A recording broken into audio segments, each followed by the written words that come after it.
Mheshimiwa Mwenyekiti, mimi nina swali kwa Mheshimiwa ndugu mkurugenzi mtendaji. Kijiji cha Mteswa una msitu unaoitwa Lendikinya Forest, ambayo kwa miaka nenda rudi wananchi wa kijiji kile wamelalamikia juu ya uharibifu wa mazingira unaofanywa katika msitu huu. Watu wamevamia, wamefeka msitu, wamejitolea mashamba na kuendesha shughuli za kilimo katika msitu.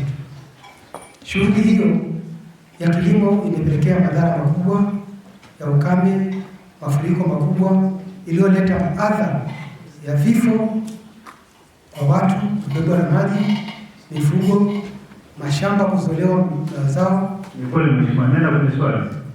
Sasa swali, je, ni ofisi ya mali asili ndio imetawaliwa na rushwa na kushindwa kuwaondoa watu waliopo katika msitu ule? Na kama haijatawaliwa na rushwa, ni lini wavamizi wale wataondolewa ili wananchi wetu waweze kuishi kwa amani? Nashukuru mwenyekiti. Muda wa kusimamia wale waliovamia msitu ule waondoke.